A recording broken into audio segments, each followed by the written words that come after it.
आज जो बातें मैं कहने जा रहा हूं, भक्तों को तो पिछवाड़े में बहुत तगड़ी मिर्ची लगने वाली है, क्योंकि अब से पहले और ना ही कोई भविष्य में यह लफ्ज कोई इस्तेमाल किया होगा जो मैं करने जा रहा हूं श्री नरेंद्र मोदी के संबंध में।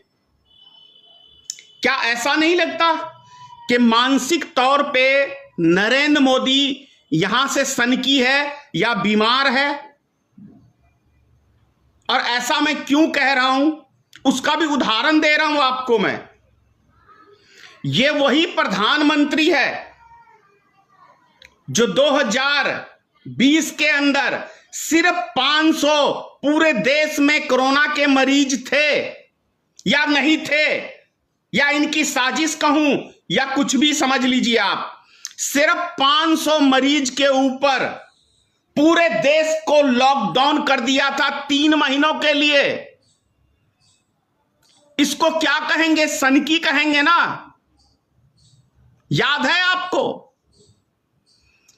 अभी 5 राज्यों का चुनाव है और ये वही सनकी प्रधानमंत्री है जो पिछले साल सिर्फ 500 मरीजों पे पूरे देश को लॉकडाउन कर दिया, और इस समय कल 2,34,000 एक दिन में कोरोना के मरीज पाए गए। तब ये 5 राज्यों के चुनाव में चुनाव करने में व्यस्त है। तो इससे यह सिद्ध नहीं होता कि नरेंद्र मोदी एक सनकी मानसिक तौर पे रोगी प्रधानमंत्री हमने चुना है इस देश में? क्या इससे यह स्पष्ट नहीं होता? और भी इसकी सनक मैं बता रहा हूं, इसकी सनक कैसे चढ़ती है। याद है 2016 आप सबको याद होगा, 8 नवंबर की रात्रि जब ये टीवी के ऊपर आए थे और 8 बजे रात्रि को पूरे देश को क्या संदेश दिया था? भाइयों और बहनों,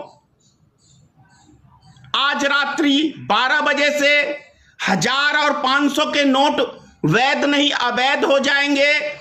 आपका घर में जो पैसा रखा हुआ है वो रद्दी का टुकड़ा हो जाएगा। ये सनकी प्रधानमंत्री ही कोई कर सकता है, ये कोई सही व्यक्ति नहीं कर सकता है। जिसका मानसिक संतुलन यहां से बिगड़ जाए वही व्यक्ति ऐसी ऐसी हरकतें कर सकता है। और क्या कहा था उस समय के अंदर कि हमारी लड़ाई आतंकवाद के खिलाफ है, नक्सलवाद के खिलाफ है, हमारी लड़ाई भ्रष्टाचार के खिलाफ है, और 1000 और 500 के नोट बड़े हैं, वो आसानी से उग्रवादियों के पास पहुंच रहे हैं, पाकिस्तान से पहुंच रहा है, बांग्लादेश से पहुंच रहा है। तो फिर 2000 के नोट छापने की क्या आवश्यकता थी? यदि नरेंद्र मोदी की लड़ाई आतंकवाद के खिलाफ थी, नक्सलवाद के खिलाफ थी, उग्रवादियों के खिलाफ थी, भ्रष्टाचार के खिलाफ थी, तो 2000 के नोट छापने की क्या आवश्यकता थी? मुझे बताइए। और अब जब 5 राज्यों का चुनाव है तब इसको देश के नागरिकों की चिंता नहीं है। इसको चिंता है तो सिर्फ और सिर्फ चुनाव जीतने की चिंता है, रैलियों की चिंता है।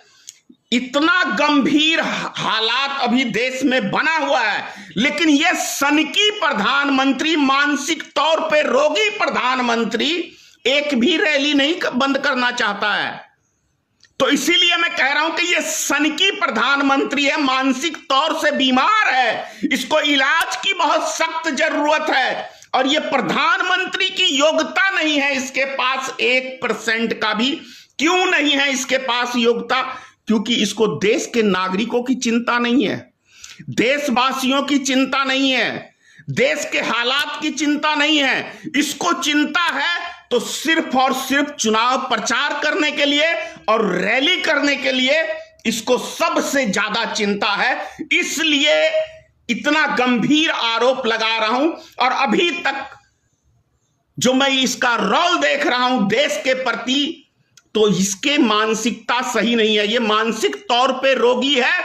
उसका भी उदाहरण है 2002 में गुजरात दंगे इसी ने कराए थे, इसी प्रधानमंत्री के शासन काल में हुआ था और महीनों भर तक यह तमाशा देखता रहा था। और आज भी ये मानसिक तौर से रोगी प्रधानमंत्री है, क्योंकि ये हिंदू मुसलमान की बात करता है, चुनाव में जाके अपने ही देश के अंदर नफरत पैदा करने का काम करता है ये प्रधानमंत्री। इसीलिए ये मानसिक तौर से रोगी प्रधानमंत्री है, इसको इलाज की सख्त जरूरत है। और ऐसे व्यक्ति को एक सेकंड के लिए प्रधानमंत्री की कुर्सी पे बने रहने का कोई अधिकार नहीं है। मैं मांग करता हूं, इस देश के महामहिम राष्ट्रपति जी से हाथ जोड़ के मांग करता हूं कि इसको प्रधानमंत्री की गद्दी से आप तुरंत बर्खास्त करें। इसको प्रधानमंत्री की योग्यता इसके पास नहीं है। देश हित के लिए, राष्ट्र हित के लिए आपसे अपील कर रहा हूं कि नरेंद्र मोदी के अंदर प्रधानमंत्री की योग्यता नहीं है। आपसे हाथ जोड़ के पूरे देश के नागरिक से भी प्रार्थना कर रहा हूं कि इस मानसिक रोगी व्यक्ति की भाषाओं पे मत जाइए, क्योंकि इसने देश का पूरा बेड़ा गर्द करके छोड़ दिया है। ये देश का सत्यानाश कर दिया है इसने। आज देश का एक एक नागरिक हो, एक एक गरीब मजदूर हो, एक एक व्यापारी हो, कोई भी इसके शासन काल में सुखी नहीं है। जय हिंद,